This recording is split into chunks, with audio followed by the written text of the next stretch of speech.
Hai, Assalamualaikum dan salam sejahtera. Bersama saya Cikgu Lina. Hari ni Cikgu Lina nak ajar apa ni? Hari ni Cikgu Lina nak ajar kata bilangan. Apa itu kata bilangan? Kamu semua dah tahu ke belum apa itu kata bilangan? Kalau belum tahu, jom dengar penerangan cikgu. Kata bilangan ialah golongan kata yang digunakan untuk menunjukkan jumlah, bilangan atau urutan sesuatu benda, orang atau perkara. Dalam bahasa mudah, kata bilangan memberitahu berapa banyak atau yang keberapa sesuatu itu. Untuk lebih ingat, kata bilangan ni ialah semua benda yang melibatkan nombor. Kata bilangan ni juga terdapat jenis-jenisnya yang tersendiri, di mana terdapat 6 jenis kata bilangan. Jenis kata bilangan yang pertama ialah kata bilangan tentu. Jenis kata bilangan kedua ialah kata bilangan tak tentu.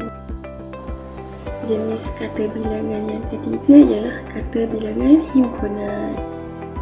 Jenis kata bilangan keempat ialah kata bilangan pecahan. Jenis kata bilangan yang kelima ialah kata bilangan pisahan.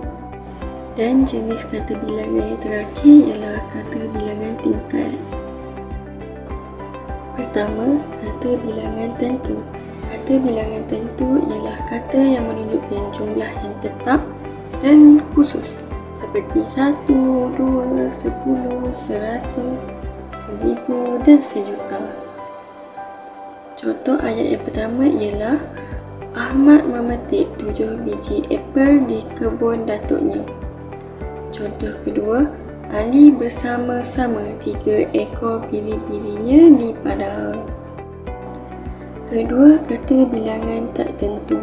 Kata bilangan tak tentu ialah kata yang menunjukkan bilangan yang tidak pasti atau tidak khusus, seperti beberapa, semua, segalanya, seluruhnya atau berbagai-bagai. Contoh ayat yang pertama, semua murid seronok ketika belajar mata pelajaran bahasa Melayu.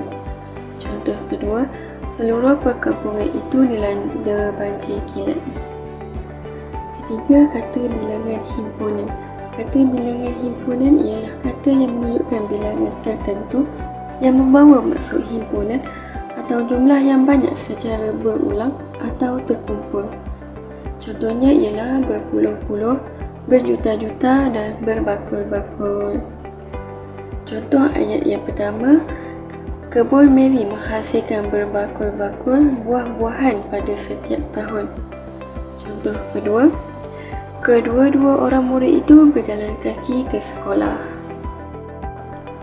Keempat, kata bilangan pecahan.